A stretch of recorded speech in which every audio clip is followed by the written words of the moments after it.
Also, I mean, it gets, but we could all.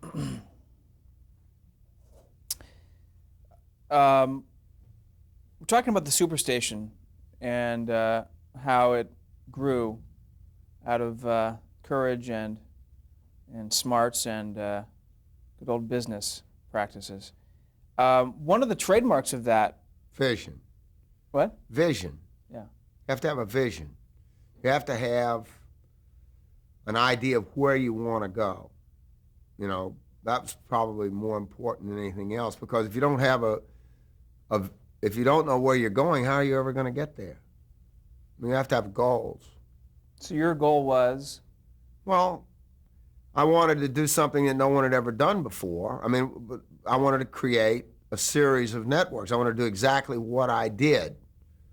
And in order to have that happen, I had to get the whole country wired and get the majority of the people hooked up to cable television. And that's a big job, because cable television was only in, you know, like I said, when I started, I don't think it was in even 10% of U.S. households, and it was only where people couldn't get regular television because they were too far away to get the full complement of signals. So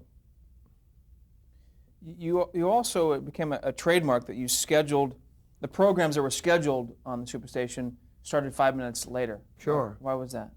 Well, by then, when I came up with that idea, I came up with a lot of ideas like that. I mean, there were lots of them, because, well, first of all, I was the first station ever to go 7 days a week, 24 hours a day.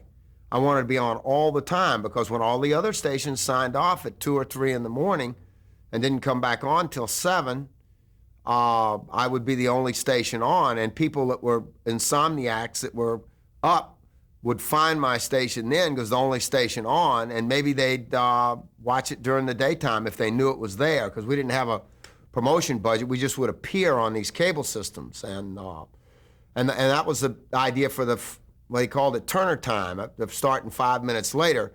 The reason for that is all stations, all the commercial stations broke on the hour and a half hour for new programs and for local commercials, and for commercials. And I figured, like, by then clickers remotes had just begun to come on, but that's the time people changed channels anyway, between on the hour and a half hour, because the shows changed and commercials are running, even before there was clickers. And so by having programming on, by going past when all the other stations were in commercials, I had programming on, like the last 5 minutes of Sanford and Son or Andy Griffiths, or a movie, or the ball game were on, that people that were clicking through the dial or flipping the dial would see programming, and they might stop. They knew commercials were on all the other stations, and it's usually about a 3-minute break, so I'd have them for 3 minutes. They might tune away, but they knew I was there. And our cume, by then we were on the Nielsen ratings, and our cume almost doubled in the first 2 months. Like, our viewership went up. I couldn't afford to buy ads in New York, but by switching. And also, we also got our own listing. By then there were a lot of stations, and by being all the others, like at 7 o'clock it listed everybody, and then at 7:05 we had our own separate listing in TV Guide. So, we started standing out. That must have been a coup. It was. Although, a lot of people, even my own people, said I shouldn't have done it, because, everybody else was at 7. I said, we can't afford to do things like everybody else. We got to do things differently. We got to be on we got to be like a cleaners that's open 7 days a week, 24 hours a day. So, somebody that's a little late when the other cleaners close at 6 o'clock, and you see the other cleaners across the street, say, Christ, if I'd have put my laundry over there, I could get my goddamn cleaning, You got to be open all the time, like Walmart. But that was before there was any Walmart. So was it strictly a business decision to have it on 24 hours a day, 7 days a week? Absolutely. Absolutely. It's a judgment thing. You got to say, well, is it gonna be worth it? But I said, we're in this business. We're the bottom guys on the totem pole. We got to do things differently. We got to offer more and better service, and we got to be innovative. We got to innovate as much as we can. Now, at this point, were you, besides managing the station and really working, deciding on the programming, Were you also going and meeting station operators around the country? Well, cable operators, you bet I was. And I was going around meeting advertisers too. I mean, I made sales calls. I did everything, just like I did when I was in the billboard business. I could do it all. I didn't get involved with the technical stuff. I had a good engineer by then, and we kept up. And whenever something new came out, like carts for running commercials, we bought the best equipment.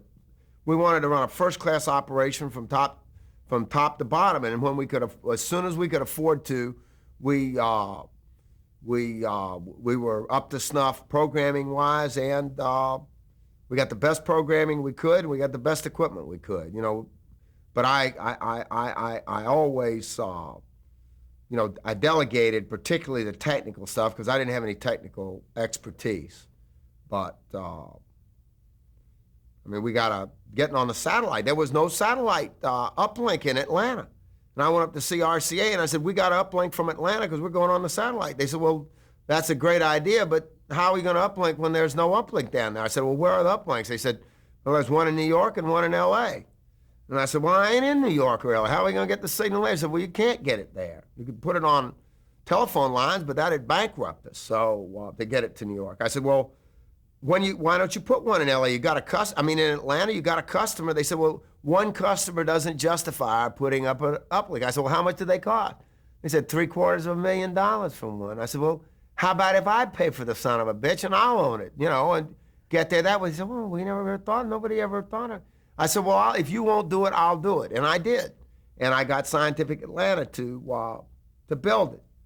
And we found a piece of property where it worked, and we bought a little acre, and we put that little sucker up. And it was on the other side of town. They picked up our signal there. It was a long way away. And just everybody that came to Atlanta, I drove up there and had to show them our satellite deal. It looked like it was like Contact, the movie. Like, I had the first private satellite send station in the world. I also had the first private satellite receive station. I applied for a license. In those days, you couldn't have a satellite dish unless you got a license to have it, to receive. There were not one person had a satellite dish to get TV signals. And I had a farm over in South Carolina, and I would go over there in the summer, and I wanted to see the Braves games when I was over there. So it cost me $20,000, and I put it up anyway. My FCC lawyer said you could lose the license of the station in Atlanta if you put up a satellite dish without authorization, because I had been turned down. I went to the FCC and they said, we cannot give you've applied for a license as an individual, but we have no procedure for that. Only cable systems can own satellite dishes. Like it was some security. I said, it's my goddamn signal.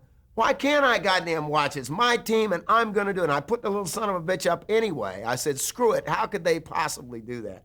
I'm not doing anything wrong. The signal's on my goddamn property and I'll pick it up. And I did. And a year later, it took them a year from the time I filed for them to come up with a procedure where individuals could own a satellite dish. And on the day they gave me the permit to do it, they deregulated. I got the only permit there ever was. After that, you didn't need a permit to put them up. That was just, there were lots of things like that. I mean, when you're a pioneer, we pioneered so many things that it's hard to even begin to remember them all. It's just, every time there was one hurdle after another. Every time we climbed one mountain, there was another dozen of them out there. Nielsen getting rated. When I got up to, we were in 10% or 8% of the homes in the country. I went up to see Nielsen. I said, okay, we're all over the country now. We're just in scattered little places, but we're covering the country, and I need to have, so I can sell Procter & Gamble and Coca-Cola and get some advertising. I got to have our ratings. And you got them. You got these meters all over the place. And you say you're in the business of rating networks. Well, we're a network, and we're not as big as the other guys. In fact, we're not even 10% their size, but we're still a network, and we want ratings. And I'll pay for it. And they said, let us think about it. So I went back to see them 2 weeks later, and they said, we've thought about it, we're not going to do it. I said, why are you not going to do it? They said, because we checked around, and ABC, CBS, NBC don't want us to do it, and they're our big customers. So I went home, and I thought about that one for a while. So I figured I'll sue them. I'll sue them. They're in the rating business, and I'll sue them for lost business because they're trying to restrain me because of the big guys. And I went and got some lawyers, and I called them up. And I said, I'm going to sue you for treble damages. And I said, you've already cost me, I figure, $10 million, and I'm going to sue you for $30 million, and I'm going to collect. And they said, wait a minute, let us talk to our lawyers. Come back up and see us in New York. And I backed them down. They said, it'll take us 6 months, but we'll get you rated. And here's what it's going to cost. I mean, there were just lots of things like that. But we got the ratings. That's how cable got ratings. Amazing. When did TBS go to color? When did you transfer over? How many years after you acquired it? Oh, within a year. Yeah, we had 2 old broken down black and white cameras. When I bought the Charlotte station, they had color equipment. So I brought one of the color cameras down to Atlanta and left one in Charlotte. And then I took one of the black and white cameras as a backup up to Charlotte. But so we had a studio, 2 studios with one color camera in each one and one black and white but we couldn't do a 2-color shoot to start with. You know, another year later, we bought a couple more color cameras. And so at that point, we got a color film chain. Then we could run the movies in color. It cost $100 to book a print in color, 16-millimeter print. And we're so poor, boy. I said, we got to dig up $100 so we can pay for a color print. Because they'd send you a black and white print for no extra money, just a regular license fee, but you had to pay $100 extra if you wanted a print in color. And the networks were all in color at that point. Oh, yeah. 100%. And I would assume that the advertisers would they were all in color too. They would want to be in color. Oh yeah, trying to sell advertising, you know, they say your commercial is going to run in black and white, even though you're sending us a color tape. They didn't like that at all. We didn't do any, but we were in real trouble. But I got that taken care of as fast as I could, and it was quick. I mean, I got a color film chain and a color VCR. And at one point, didn't you try to acquire ESPN? Oh yeah, try to acquire everything. Tell me about that. That was a number of years later when Getty Oil sold it to ABC. ABC already, we didn't really have a chance at it because ABC had acquired 20% of it and gotten an option, the first call on the rest. Weren't you already providing a lot of sports? Yeah, but we weren't sports all the time. And we weren't with TBS. We couldn't get subscriber fees from the cable systems because of the way the laws were drawn up. So with TBS, we were operating at a long-term disadvantage because we didn't have the dual revenue streams that by then ESPN did. Although ESPN started out saying they were going to pay the cable operators to carry them. They were going to pay compensation just like ABC, CBS, and NBC were doing with their affiliates, paying compensation. CNN was the first network that went into business with a dual revenue stream. Dual revenue stream as part of the projections to make it work. It wouldn't have worked without it, and that was the first network to charge regular subscriber fees. First basic network to do so. We'll get there in a minute. I want to talk to you about the Goodwill Games in '86. That was a long. Okay, you're getting out of. But well, I just want to go ahead. Sure. I just want to talk to you real quickly about that because it's interesting, getting the Soviet Union involved in this Goodwill Games. I mean, how did that come about? Well, you know, I was interested in sports. Number one, I had tried out for the Olympics over 3 separate Olympiad over a 12-year period. And I had met my first Soviet citizens racing in pre-Olympic regattas and realized that they were, and I'd done some traveling around the world and met people from other countries, and I realized how great a catalyst for peace and understanding international sport is. And I was devastated when President Carter decided to boycott the Moscow Olympics. I think it was in 1980.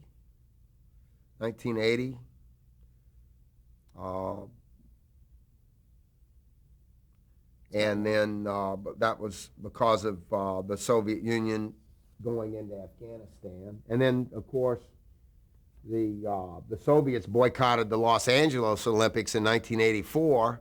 So we'd gone for 2 Olympics with only half the world participating, and I thought it was a very dangerous situation. The Cold War was, it was before that, I guess, because Reagan came in 1980. So Carter was president from 76 to 1980. So it must have been the 76 Olympics, and it was the 80 Olympics. That's what Carter boycotted. And then the 84 Olympics, I think 84 was in Los Angeles. Yeah. Yeah. So by then CNN was up and running. I mean, so that was I had been to the Soviet Union in 82, 83 for the first time, and they were talking about whether they should boycott the Los Angeles Olympics, and I tried to get them as much as I could to not boycott, because they asked me about it, but they went ahead and did it anyway, and that's when I came up with the idea for the Goodwill Games, because I was trying to avoid end the Cold War and avoid nuclear annihilation. By then I had CNN up and running, and I had become I had morphed myself into a newsman and a concerned global citizen. It's just interesting because of the timing and because of the Cold War. I mean, did the U.S. government resist to the idea of these Goodwill Games with the Soviet Union? Well, they didn't know what to do. I can remember they didn't know what to do. They kind of stood on the sidelines. Reagan, they didn't. I can't remember exactly, but you know, that some of them, some people in the administration, they went back and forth on it. Okay. CNN, 1980. Right. June 1st, it premiered. Describe the concept and how CNN came about. Well, before we even got up on the satellite in 76, in 75, while I was planning to go on the satellite, even before we got the permits and anything, I said, once again, I was thinking ahead, I said, you know what?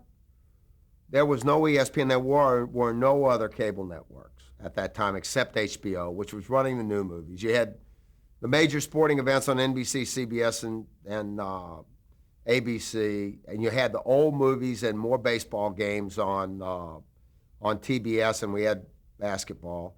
And I was thinking to myself, I said, what would be the next channel? You know, trying to think of what would be next.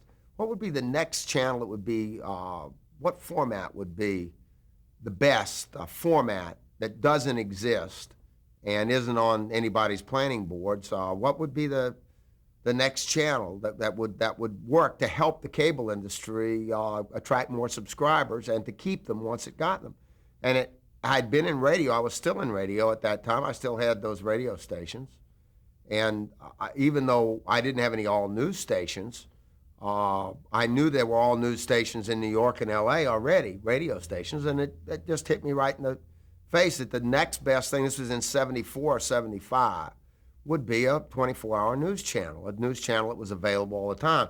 Why 24 hours instead of 15? Because you go into 7 time zones. I knew that. You've got 4 time zones on the continental United States, and 2 hours later you got Alaska and Hawaii. So that's 6 hours right there. So midnight is 6 a.m. in the morning. You got to be on 24 hours a day if you're going to cover the whole country from Hawaii to Maine.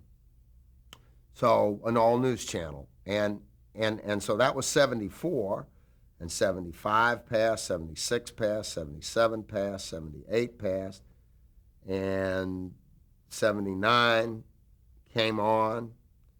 And the people that one of the big networks should have done it, because they already had all the news. They had the raw material sitting there. They had bureaus all over the world and everything. They only had a 30-minute newscast, but they had all the raw material. I had nothing, no infrastructure, no bureaus, not any news operation at all, except a little local news operation in Charlotte, North Carolina. I'd gotten the NBC affiliation up there in a affiliation switch, so I had to do local news up there. So, But were you a fan of news? not particularly. No, I never watched it. I thought television news was too superficial. You know, you really had to read Time magazine or the newspaper to find out what was really going on. All they would have was the headlines. 28 minutes, and basically they'd tell you, if a bomb test went off or something like that, but they wouldn't give you why it happened. So, but if you didn't like news, Well, why? I didn't why did like you- news because I didn't have news. I mean, I didn't like what my competitors had, and I didn't have. As soon as I got into news, I liked it a lot. It changes things a lot. It's Especially when it succeeds. Especially when it succeeds. yeah, but it took a long time for that to succeed too. But since they didn't do it, I said somebody's got to do it, and I figured if nobody else would do it, there was an opportunity there. I really believed in it. I've been thinking about it for 5 or 6 years, and I was just about to make a success out of the Superstation. It was the advertisers were beginning to come on board, Finally. and I said, I knew it was going to work. To my competitors, still didn't think it was going to work. They thought, but I could feel. I was close to it. I could feel the walls were shaking and they were going to fall down. That I had to build up enough pressure on it, like an earthquake, to where it was gonna work. And I was ready to take another chance. And this was the third big risk I took financially, because I did not have enough money to do it. I sold my station to Westinghouse in Charlotte for $20 million. I had about one in it, so I'd already made a small fortune there. That's the one that was bankrupt, Yeah, right? the one I did the telethon for just a few years before. Got 20 big ones for it, and that was the money to start CNN. I didn't know what it was going to cost. I mean, I said we're going to start in 11 months when I made the decision. We're going to start on June 1st, and we got to have the equipment ordered in 30 days, and then we got to start getting bureaus, and we got to rent property, and we got to have it all hooked up with microwaves so we can get the stories out to the satellite, so we can bring it into Atlanta, and so we got to get it out. And I mean, it was, and we did it in 11 months. The whole thing, it was about, looking back at it, it's just impossible that we did it, but we did. I just want to be clear. You sold that station in Charlotte, and you said you're still in radio. What about Turner? By now I'd sold the radio stations, and I think I'd sold all or most of the billboard companies were all gone. I sold off the billboard companies as I needed to build up the television operations, pay for the Braves and the other things. I committed everything to television and got out of everything else. I wanted to really concentrate. If it wasn't, by then we owned the Braves and the Hawks, but everything was concentrated into making this television thing a success. I knew that I didn't have the resources nor the management power or the mental or emotional commitment to spread it all over. I had to concentrate if I was going to be successful, and that's what I did. Now, was there one point where someone told you, or it became clear that every state was hooked up to cable? I mean, was there one point where we said, well, I have the whole country now? Well, we don't really have the whole country, because we're only in 77% of U.S. households now, and about 10 million of those, 9 million of those households are satellite, and the other 70 million are 68 million are cable, 67 million are cable. But we still aren't in 22% of the households, so we don't have everybody even today. But you're in every state, though, right? Oh, yeah. And I can't remember when we got in every state, but if you have one subscriber, when people got home satellite dishes, then we were in every state. That was years ago. There were quite a few of them, even the big C-band dishes. Just because when you said 7 million of them. We said earlier about the cable operators. Well, we're not going to hook up all the whole country, and this is only for the southern states. They saw that they could, because more programming came along, and people wanted to not fiddle with when you just have an outdoor antenna. The towers are in different parts of the city, and you got to have move the thing around, and if an airplane flies over, you get a bird lands on your antenna, it screws it up. So cable's got some advantages anyway, plus better reception and all the channels. You don't have to screw around with the directional outside antenna and a different antenna for UHF than VHF.